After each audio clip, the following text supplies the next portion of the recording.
우리가 지금 축의 대신방을 앞두고 있죠. 근데 이 신방이라고 하는 단어를 교회에서 사용을 합니다. 그죠? 그래서 우리가 좀 더 명확하게 우리가 해야 될 것이 뭐냐? 이 신방을 가지고 캠프 스케줄을 짜서 좀 움직이게 될 겁니다. 그럼 조금 생각해야 될 게 도대체 신방의 뜻이 뭡니까? 이거 한자를 제가 좀 주부에 적어놨는데 이게 신방이라는 게 찾을 심자, 찾을 방자 이 뜻입니다. 찾는다라는 뜻이기도 하고요. 그 다음에 이 심자가 생각하다라는 뜻도 있습니다. 그리고 이 방자가 방문하다 할 때 그 방자를 쓰거든요. 그러니까 생각하면서 방문한다 이런 뜻이기도 합니다. 각 사람들마다 시간표가 있거든요. 그건 맞죠. 어떤 사람에게는 연약한 시간표가 있고요. 어떤 가운데는 좀 힘들고 어떤 사람은 기쁘고 이런 시간표가 다 있습니다. 근데 중요한 거는 모든 사람에게 시간표가 있습니다만은 모든 사람은 한 공동체의 지체입니다. 그죠? 그렇기 때문에 연약하거나 문제가 있다고 밀어내지 않죠. 지체라고 하는 것은. 그렇지 않습니까? 제가 가끔 가다가 이쪽 손가락 요 끝에 뭐 때문인지 모르겠어요. 아파요. 가끔 여기가 지금도 뭐 났거든요. 그러니까 안 나다가 또 이번 주에 또 났어요. 근데 이게 별거 아닌데 아파요. 잘라야 되겠다. 그럽니까? 아니죠. 아프기 때문에 좀 더 챙겨봅니다. 그죠? 어디가 아프다고 버려야 되겠다. 그러지 않죠. 그걸 보고 지체라고 얘기를 합니다. 잘 한번 생각해 보세요. 지금 로마서를 읽고 계시는 분들이 있다는 얘기를 들었습니다. 저도 로마서를 개인적으로 성경 66권 중에서 제일 중요하다라고 저기도 보고요. 그래서 로마서가 1장부터 11장까지는 복음에 대한 핵심적인 부분들이 써져 있고요. 그 다음에 12장부터 16장까지는 복음의 삶에 대해서 기록되고 있습니다. 그런데 아까 말씀드렸듯이 로마서 12장 1절에 13절에 복음의 삶에 대한 부분을 바울이 언급을 하면서 가장 먼저 언급했던 것이 뭐냐면 교회에 대한 지체를 먼저 얘기합니다. 그죠? 그래서 하나님께서는 교회 밖을 통해서 생명운동을 일으키시고 하나님의 계획을 일으키시지 않습니다. 그래서 아무리 교회가 부족하고 연약해도 하나님께서는 교회를 통해서 일을 진행해 가십니다. 언젠가 시간이 되면 꼭 한번 훑어보고 싶은 내용이 바울 중심으로 움직였던 초대교회들의 상황들을 한번 말씀을 좀 전가하고 싶다는 생각이 항상 제 마음속에 있습니다. 근데 문제없는 교회가 단 한 군데도 없었어요. 특히 고린도 교회는요 말하기 민망할 정도입니다. 그죠? 근데 희한하죠. 하나님께서 그 교회들을 다 사용을 하세요. 너무너무 신기합니다. 남들이 봤을 때 손가락질 당할 만한 교회입니다.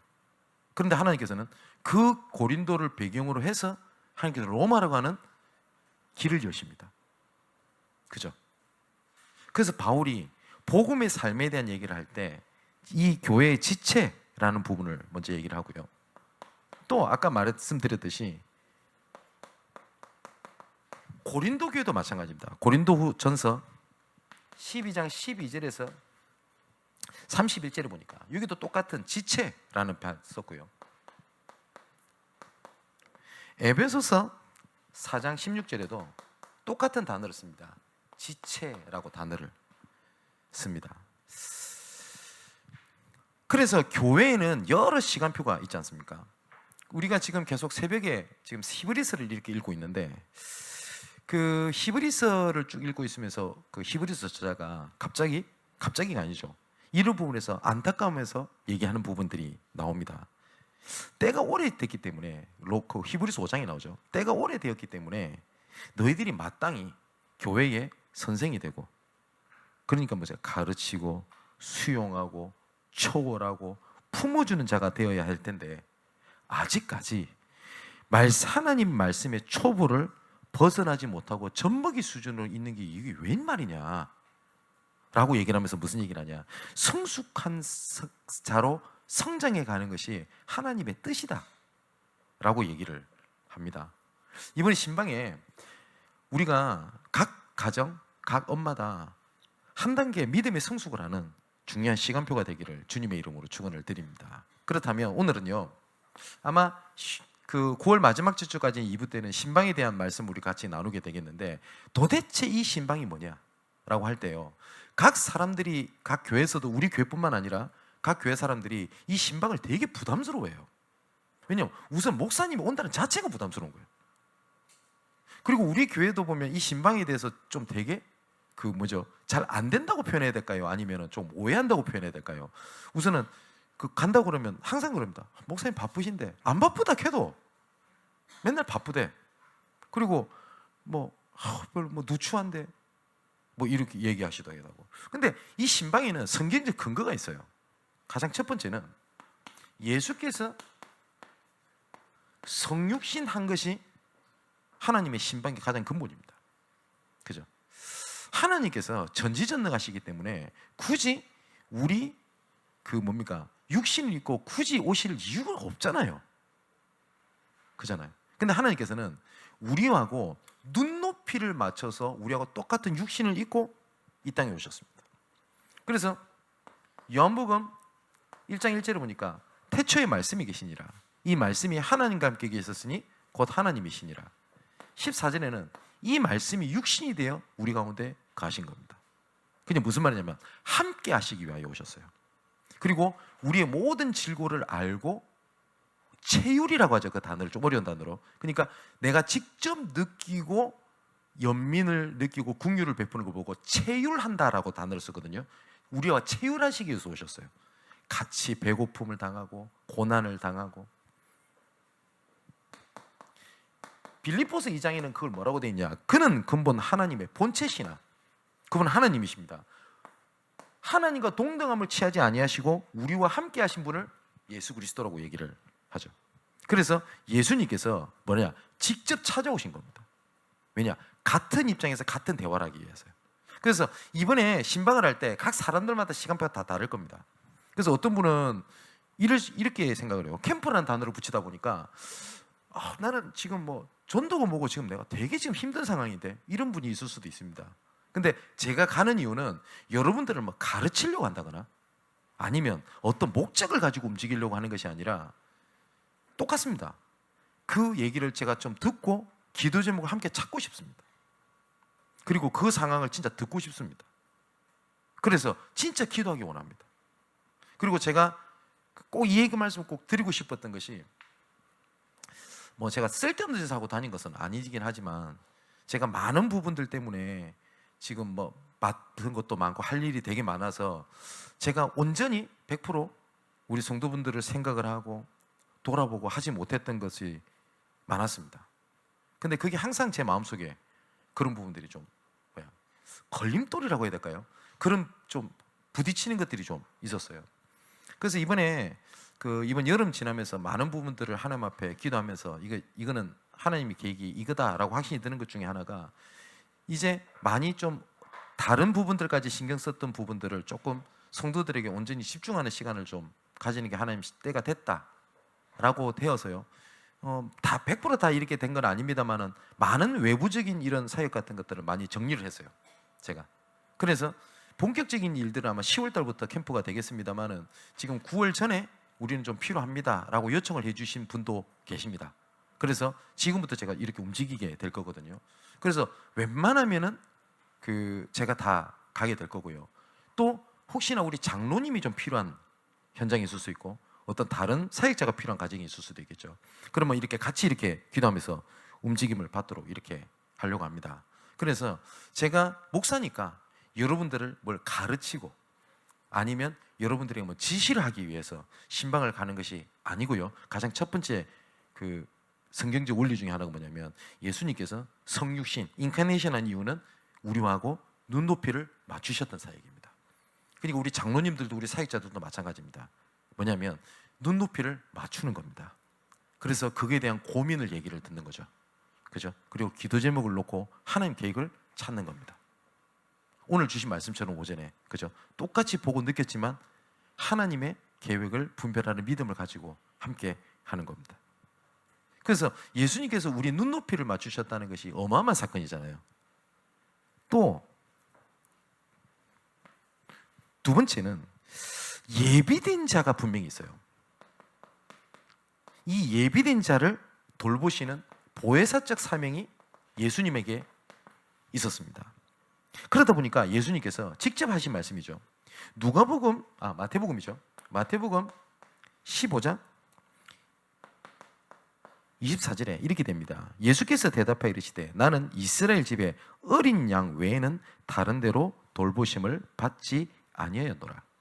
그러면 잃어버린 어린 양이 예비가 돼 있다는 거죠. 그래서 예수님께서는 그 예비된 자를 위해서 오셨다라고 되어 있습니다. 또 우리 지난주 말씀이죠. 사도행전 20장 28절에서 32절에 우리 지난주 말씀 기억하시죠? 우리를 향한 하나님의 사랑과 눈물의 부탁이었습니다. 그 눈물의 부탁이 뭐였습니까? 자기를 위하여 온 양떼를 위해서 삼가라, 지켜라. 그죠? 성령이 그들 가운데 여러분들을 감독자로 삼고 하나님이 피로 사신 교회를 보살피게 하셨느니라. 그게 하나님의 심령이기도 합니다. 그러면서 내가 떠난 후에 사나운 이리가 여러분에게 와서 양떼를 아끼지 아니하며 또한 여러분 중에서 제자들을 끌어 자기를 따르게 하려고 어그러진 말을 하는 사람들이 일어날 줄을 내가 아노라. 그러니까 이거는 바울에 대한 얘기도 맞습니다만은 예수님에 대한 말씀이죠. 또 예수님이 보시면 신방을 가시는 장면이 나오는 것 중에 그 중에 하나가 뭐냐면 누가복음 19장 1절에서 10절입니다. 누구죠? 삭개오입니다. 근데 이 삭개오는 이때 당시에 어떤 입장이었냐면 로마에서도 무시당하고 유대인들에도 무시당했던 인물입니다. 왜냐하면 이 삭개오가 세리거든요. 우리나라로 치면요 일본 앞잡이 이런 말입니다. 일본 앞잡이는요 일본한테 이용당하고 무시당하고요. 그죠? 조선 사람들한테는 저 민족의 반역자라고 외면을 당했어요. 그런데 예수님께서 직접 삭개오를 찾아가십니다. 그러면서 뭐라고 얘기를 하죠? 내가 너희 집에 머물게. 그게 예수님께서 예비된 자를 이렇게 돌아보시는 보혜사적 사역을 보여주시는 게죠. 그게 신방의 성경적인 근거입니다. 또 평안을 전달하는 사역이기도 합니다.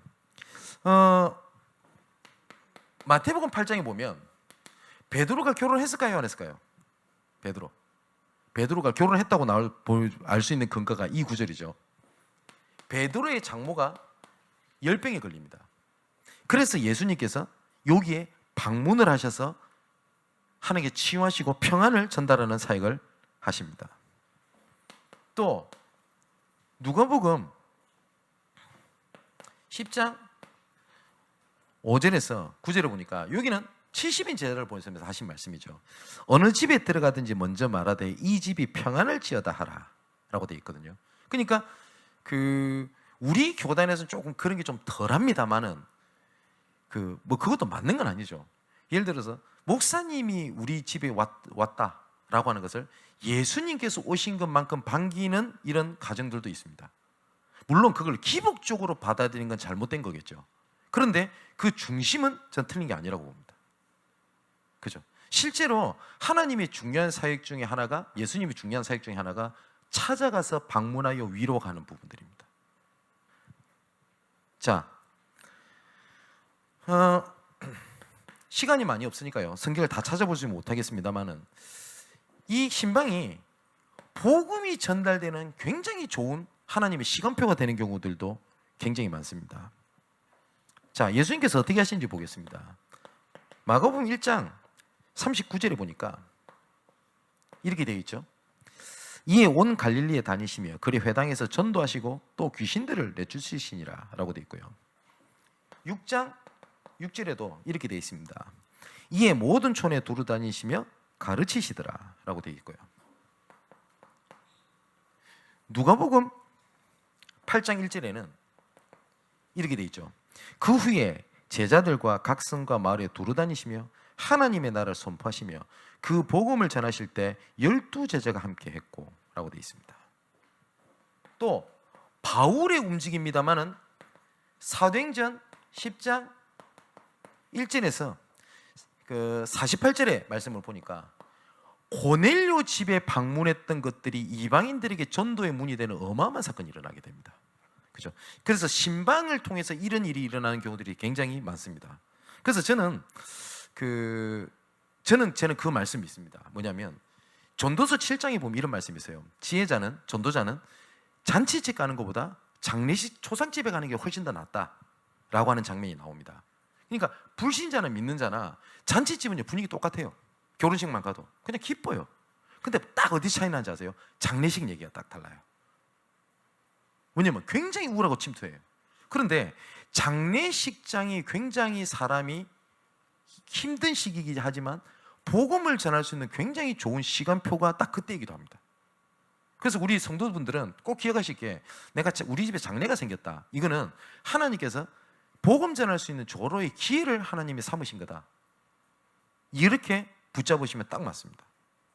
그리고 우리 신방이라고 하는 것이 뭐 중요하냐면, 여러분 어떤지 모르겠는데 그냥 예를 들어서요, 결혼을 했다, 결혼식 하면 돼요. 그죠? 그런데 이 결혼을 앞두고 하나님께서 어떤 말씀, 언약을 주셨냐, 이건 더 중요하거든요.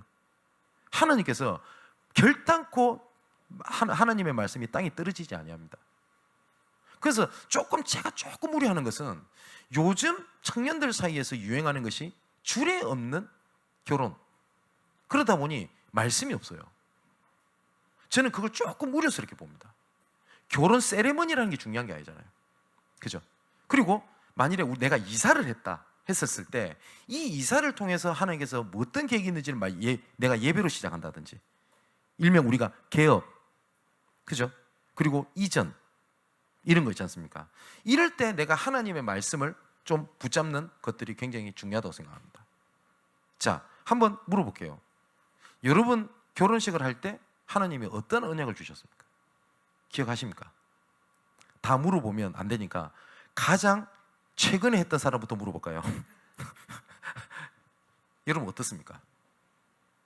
근데 우리가 이것만큼 하나님께서 그때 필요한 말씀을 뭘 주신다라고 하는 믿음이 없이 우리가 거의 대부분 움직여요. 그죠? 내가 어떤 중요한 시작을 두고 성경에 보면 선지자를 찾아간다든지 아니면 오라고 부탁을 한다든지 그러면서 하나님의 말씀을 듣는 게 있거든요. 자, 그러면 제 같으면은 목사 안수를 받았겠죠. 근데 왜 예배를 드립니까? 예배 드리나 안 드리나 똑같아요. 네 오늘부터 목사해, 이러지 않거든요. 반드시 예배를 드리거든요. 그는 세레모니를 하는 건데 그 중에 제일 중요한 게 뭡니까? 말씀일 거 아닙니까? 저는 안수를 받은 지가 몇 년 됐노? 제가 2008년도 받았나? 모르겠네. 한 2008년에 제가 받은 것 같은데, 그때 말씀이 내용이 저는 정확하게 대지까지 기억 싹 다 합니다. 예. 그리고 졸업할 때 제가 어떤 말씀을 받은지 저는 기억합니다. 그 말은 뭐죠? 붙잡고 있다는 말입니다. 근데 정말 하나님께서 그냥 말씀을 주시지 아니했다라는 것이 정말 느껴집니다. 그리고 정말 하나님이 역사했다고 저는 확실히 느껴지는 게 뭐냐, 그때 말씀을 전해주신 목사님한테 가서 이런 말씀을 드린 적이 있습니다. 그때 목사님을 통해 이런 말씀을 주셨는데 그분은 기억을 못 하세요. 그러니까 그분도 의도를 갖고 전달한 게 아니라는 거죠. 하나님이 주신 게 맞아요. 그게 신방의 원리입니다. 자, 또한 신방의 성경적인 근거가 뭐냐 할 때, 다섯 번째로 하나님께서는 연약한 자를 방문을 하셔서 세우시는 작업을 하십니다. 지난주에도 우리가 좀 예를 들었듯이 요한복음 21장 1절에서 22절에 베드로를 찾아가십니다. 직접. 베드로가 회개하고 돌아온 게 아니에요. 예수님 직접 찾아가셨어요. 그래서 신방은 초청을 해서 가는 신방도 있고요, 초청을 안 했는데 직접 가는 신방도 필요합니다. 무슨 말인지 아시겠죠? 그게 굉장히 중요한 의미를 갖고 있습니다. 그래서 이 베드로에게 찾아가셔가지고 예수님이 말씀을 하십니다. 그죠? 네 왜 그랬냐? 그렇게 안 하시죠. 한마디를 물어보셨습니다. 네가 나를 사랑하느냐? 이걸 바꿔 말하면 뭐죠? 나 너 사랑한다. 나 널 버리지 아니했다 라는 겁니다. 근데 연약한 자들이 있단 말이에요, 교회에. 그런 사람들을 돕고 하는 겁니다. 그럼 모든 신방에 대한 모든 권한이 목사님한테 있냐? 그렇지 않습니다. 우리 모든 성도들에게 있습니다. 그래서 어쩔 때는 내가 성도된 입장에서 찾아가기도 하고 교사된 입장에서도 찾아가는 겁니다. 그러면 진짜 많은 것들을 보게 됩니다. 많은 것들을. 골로새서 1장 28절에서 29절의 말씀에 이렇게 되어 있습니다. 우리가 그를 전파하여 각 사람을 권하고 모든 지혜로 각 사람을 가르치면 각 사람을 그리스도 안에서 완전한 자로 세우게 함이니 이를 위하여 나도 내 속에서 능력으로 역사하시는 이의 역사를 따라 힘을 다하여 수고하노라. 자, 각 사람을 향한 하나님의 계획을 같이 고민을 하는 겁니다. 그죠? 이게 신방의 원리입니다. 그렇기 때문에 이번 신방에 목사님이 전도하러 오나? 예, 분명히 하나님 시간표가 되면 전도할 기획도 있겠죠. 그죠? 그런데 왔을 때 뭘 준비하고 그럴 필요 없어요. 각 사람마다 시간표가 있을 수 있습니다. 어떤 사람은 저한테 신방에 시간 돼서 저한테 신청을 할 때 하필이면 우리 가정에 우리 가족들이 같이 살게 됐는데 말씀을 듣다 보니 신방 말씀을 하시는 거 보니 우리 가정을 향한 구원 계획이 있는 것 같다. 그 사람이 시간표입니다. 그죠? 근데 저 사람은 저 전도를 놓고 기도하고 있는데 나는 힘들어가지고 목사님한테 울면서 상담을 준비하고 있으니까 나는 난 너무 바보 같지 않냐? 아니라니까요. 그래서 그 신방에 대한 여러 가지 이 내용들이 있습니다. 또한 바울을 포함하여 초대교회가 이 사역을 하게 됩니다. 그 내용이 사도행전 전체에 있잖아요. 방문을 하지 않습니까? 바울이 오늘 우리가 사도행전 21장을 봤죠. 예루살렘으로 가면 자기 죽는다는 걸 알면서도 그 가는 길목에 누가 있다는 걸 알게 되냐면 전도자 빌립 집사의 가정으로 방문을 합니다. 바울이 계속 방문을 합니다. 그게 신방입니다. 그죠? 그리고 베드로도 이 방문하는 부분에 대한 언급을 합니다. 자, 뭐라고 되어 있는지 읽어볼게요. 너희 중 장로들에게 권하노니, 그리고 장로들에게 얘기를 하는 겁니다. 나는 함께 장로된 자요. 베드로도 장로였습니다. 그러니까 이때 당시에는 목사라는 단어보다 약간 구분되긴 합니다. 가르치는 장로, 치리하는 장로, 다 장로입니다. 그러니까 저도 엄밀히 말하면 저도 가르치는 장로고, 요 우리 장로님들은 치리하는 장로라는 거겠죠. 그러니까 너희 장로들에게 권하노니 나는 함께 장로된 자요 그리스도의 고난의 증인이요 나타날 영광에 참여할 자니라. 너희 중에 있는 하나님의 양 무리를 치되 억지로 하지 말고 하나님의 뜻을 따라 자원함으로 하며 더러운 이득을 위하여 하지 말고 기꺼이 하며 맡은 자들에게 주장하는 자세를 하지 말고 양 무리의 본이 되라. 그러니까 돌아보라 라고 권면을 하는 거죠. 그리하면 목자장이 나타나실 때에 시들지 아니하는 영광의 관을 얻으리라. 그러면서 이제는 다른 성도들한테 하는 얘기입니다. 뭐라고 했냐? 젊은 자들아, 이와 같이 장로들에게 순종하고 다 서로 겸손하여 허리를 동이라.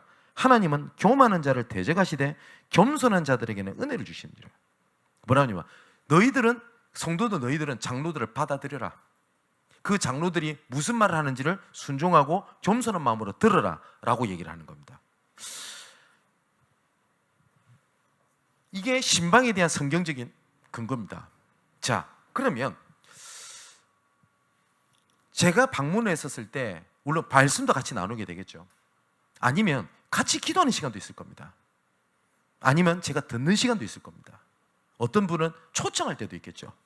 각 시간표마다 이번에 내가 신방 시간표에 어떠한 인도를 받을 것인지 하나님의 뜻과 계획을 놓고 기도하는 겁니다. 근데 정말 마음 담고 기도하면요, 그 뜻을 담고 하나님께서 굉장히 중요한 응답을 주시는 것을 저는 지금까지 너무나 많이 봤어요. 지금까지 무너지지 않을 것 같은 굳건한 가정에 대한 가정 복음화에 닫혔던 문이 신방 캠프 때 열려지는 경우들을 정말 많이 봤습니다. 정말로요. 그래서 나를 정하십시오. 그리고 필요한 부분들은 전달해 주십시오. 혹시 이런 분이 있을 수 있습니다. 나는 여러 가지 여건상 우리 가정에 목사님이나 장로님들을 모시고 함께 할 수 있는 시간과 장소 그런 것이 없다. 라고 하면 근처에 있는 성도들과 함께 할 수 있는 시간도 마련해서 저한테 전달해 주십시오. 그리고 기도 제목도 먼저 주십시오. 그냥 즉흥적으로 가는 것이 아니라 정말 마음에 품고 움직이겠습니다. 지금 온라인으로 각 지역에서 듣고 계시는 분들도 마찬가지입니다. 이걸 놓고 한번 인도를 한번 쭉 받아보겠습니다. 정말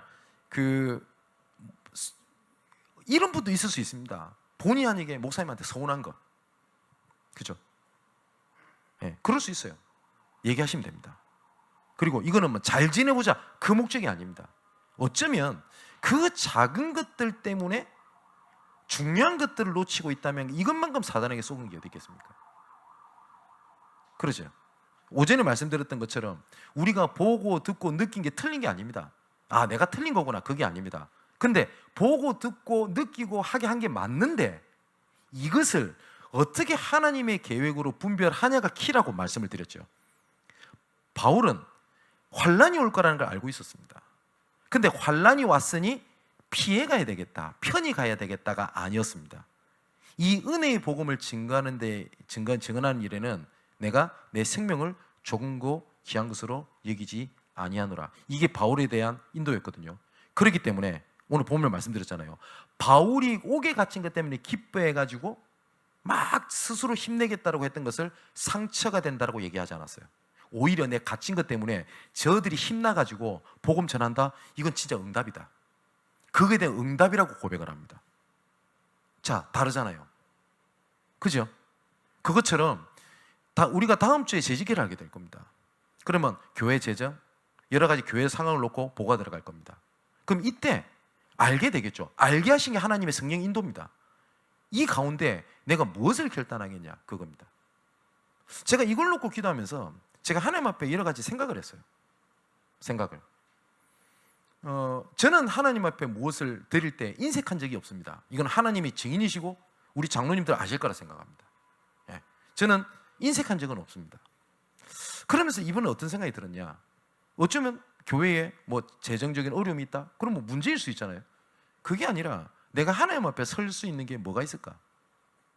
그래서 어떤 것을 지출할 계획을 좀 짜고 있었어요.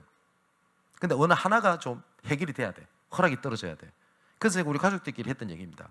만일에 그 일이 허락이 안 떨어진다, 그러면 이거는 무조건 하나님의 계획인 줄 알고 하나님 앞에 헌신하는 거다. 근데 아니나 다를까, 근데 그러면서 느낌이 왔어요. 하나님께서 헌금하라 하실 것 같다라는 느낌이 있었어요. 솔직히 아니나 다를까 그 길을 막혔어요. 그럼 어떻게 합니까? 그대로. 또 이번 주에 내가 하나님 앞에 그럼 할 수 있는 게 뭐가 있냐, 이거는 제가 먼저 말이 앞서면 안 되니까 뭘 또 갖고 있어요.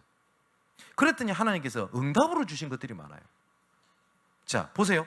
알고 듣게 다 했어요. 이게 어떤 사람에게는 눌림과 넘어짐과 거칠없는 일이 되지만 어떤 사람에게는 응답이 있기가 됩니다. 똑같은 걸 봤는데 바울은 뭐예요? 내가 이 생명 좋다 좋은 것도 귀한 것을 여기지 아니하노라. 이 문제 아니다. 오히려 이것이 복음의 발판이 된다라고 봤고요. 다른 제자들은 바울을 사랑했지요. 함께 있고 싶었지요. 그래서 가지 마세요, 힘들 겁니다 라고 얘기했을 겁니다. 그죠?